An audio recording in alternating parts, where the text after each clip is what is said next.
कुलधरा का रहस्य, मौत का साया, भाग 2। लेखक जयवीर सिंह। जैसे ही वो चुड़ैल चिल्लाते हुए गायब हुई, पूरे जंगल में एक सन्नाटा छा गया। पर वो सन्नाटा सुकून देने वाला नहीं, बल्कि डराने वाला था। सोनू और राहुल अभी भी कांप रहे थे। पंकज ने मेरा हाथ पकड़ा और कहा, राजू, उसने कहा कि हमारे दोस्तों ने उसके घर में पेशाब किया है। इसका क्या मतलब? मुझे याद आया कि जब हम दोपहर में खंडहरों के बीच घूम रहे थे, तब सोनू और राहुल एक पुराने मंदिर जैसे दिखने वाले घर के पीछे गए थे। शायद वही उस चुड़ैल का ठिकाना था। मैंने चिल्लाकर कहा, बातें बाद में करेंगे, पहले यहां से निकलो। हम चारों ने फिर से दौड़ना शुरू किया। पर अजीब बात यह थी कि हम जितनी तेज भाग रहे थे, रास्ता उतना ही लंबा होता जा रहा था।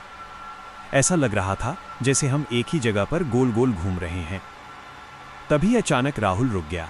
उसकी आंखें पत्थर जैसी सफेद हो गईं। उसने अपना गला खुद ही दबाना शुरू कर दिया।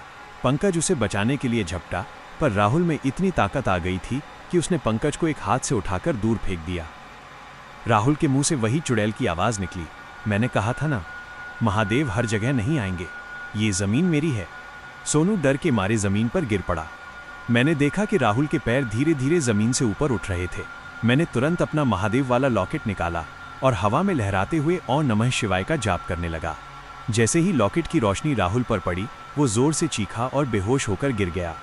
पर मुसीबत अभी खत्म नहीं हुई थी। चारों तरफ से पायल की आवाज आने लगी, छन छन छन छन। अंधेरे में से सैकड़ों लाल आंखें हमें घूरती हुई दिखाई देने लगी। वो अकेली नहीं थी, उसके साथ और भी अतृप्त आत्माएं थीं। मैंने पंकज से कहा, पंकज, राहुल को उठाओ, हमें उस गांव वाले के घर पहुंचना होगा जिसने हमें रोटी दी थी। वही हमें बचा सकता है। हम राहुल को घसीटते हुए जैसे तैसे सड़क तक पहुंचे। दूर से हमें एक लालटेन की रोशनी दिखी। वो वही अंकल थे। उन्होंने जोर से चिल्लाया, इधर आओ, भागो। जैसे ही हम उनके करीब पहुंचे, उन्होंने जमीन पर कोयले से एक घेरा खींच दिया और हमें उसके अंदर आने को कहा। वो चुड़ैल घेरे के बाहर आकर रुक गई। उसकी शक्ल अब और भी भयानक हो गई थी। खाल लटक रही थी और वो हवा में तैर रही थी। अंकल ने चिल्लाकर कहा, तुमने इस गांव की मर्यादा तोड़ी है। कुलधरा की आत्माएं बिना लहू लिए नहीं मानती। मैंने हाथ जोड़कर कहा, अंकल, हमसे गलती हो गई, इन्हें बचा लीजिए। अंकल ने एक पुरानी किताब निकाली और कुछ पढ़ने लगे। चुड़ैल जोर जोर से हंसने लगी, आज रात कोई नहीं बचेगा। तभी अचानक आसमान में बिजली कड़की और मंदिर की घंटी बजने लगी।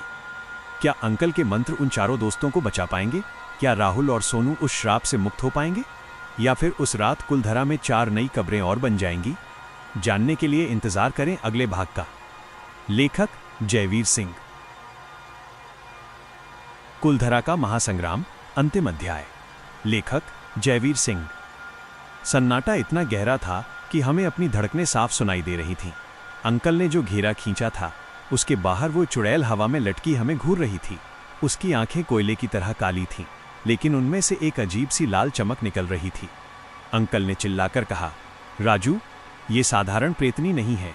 ये कुलधरा के उस पालीवाल ब्राह्मण की बेटी की भटकती रूह है, जिसने अपनी इज्जत बचाने के लिए जहर खा लिया था। तुम्हारे दोस्तों ने उसके पवित्र स्थान को अपवित्र किया है। अब वो उनका लहू पिए बिना नहीं जाएगी। तभी अचानक जमीन फटने लगी। खंडहरों के बीच से दबे हुए कंकाल बाहर निकलने लगे।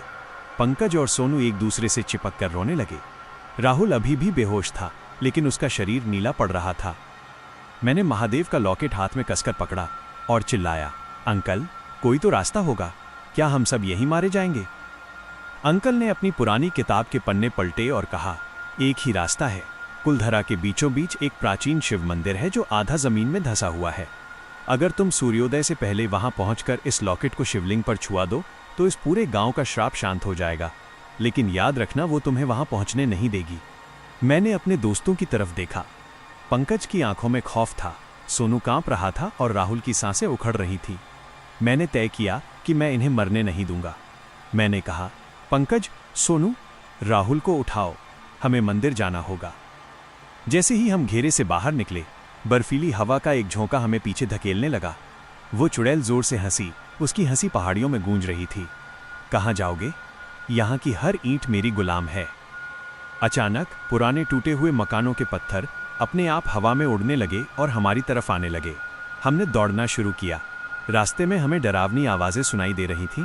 कोई रो रहा था, कोई जोर जोर से चिल्ला रहा था, हमें छोड़ दो, हमें पानी दो, ये उन हजारों लोगों की रूहें थीं जो एक ही रात में गायब हो गए थे।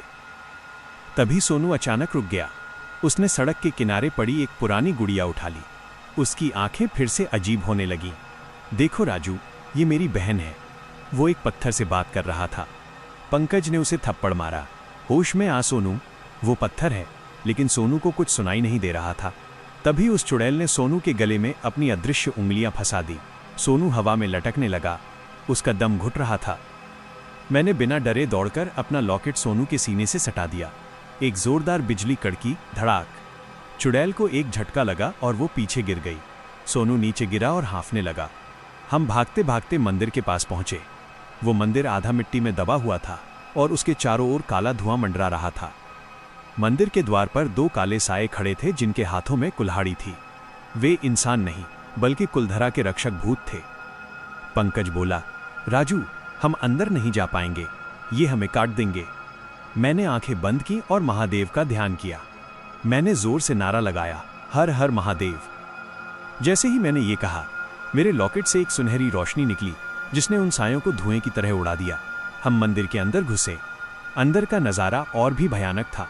शिवलिंग के चारों ओर हजारों सांप लिपटे हुए थे और वो चुड़ैल शिवलिंग के ऊपर बैठी हमारा इंतजार कर रही थी। उसका चेहरा अब पूरी तरह बदल चुका था। वो मांस का एक लोथड़ा लग रही थी। उसने कहा, तुम यहां तक तो आ गए, लेकिन अब तुम्हारा मांस मेरा भोजन बनेगा। उसने मुझ पर हमला किया। उसके नाखूनों ने मेरे कंधे को चीर दिया। खून बहने लगा। पंकज और सोनू कोने में दुबक गए। राहुल की धड़कन रुकने ही वाली थी।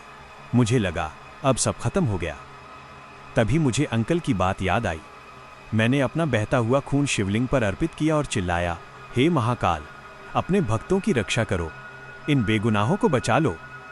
उसी पल मंदिर की सबसे बड़ी घंटी अपने आप बजने लगी, टन टन टन। शिवलिंग से एक ऐसी ऊर्जा निकली कि वो चुड़ैल राख होने लगी। वो चीखती रही, नहीं, यह नहीं हो सकता, मुझे मुक्ति नहीं चाहिए, मुझे बदला चाहिए। लेकिन महादेव की शक्ति के आगे उसकी एक न चली। देखते ही देखते वो धुआं बनकर गायब हो गई। पूरे कुलधरा में छाई काली छाया छंट गई। सुबह की पहली किरण मंदिर की खिड़की से अंदर आई। राहुल ने लंबी सांस ली और अपनी आंखें खोली। हम कहाँ हैं? वो ठीक था। पंकज और सोनू की आंखों में खुशी के आंसू थे। अंकल मंदिर के द्वार पर खड़े थे। उन्होंने मुस्कुराते हुए कहा, आज सैकड़ों सालों बाद कुलधरा की रूहों को शांति मिली है। तुमने अपनी जान जोखिम में डालकर अपने दोस्तों को बचा लिया। हम चारों दोस्त धीरे धीरे पैदल चलते हुए गांव से बाहर आए। हमने कसम खाई कि हम दोबारा कभी ऐसी जगहों पर मजाक नहीं करेंगे।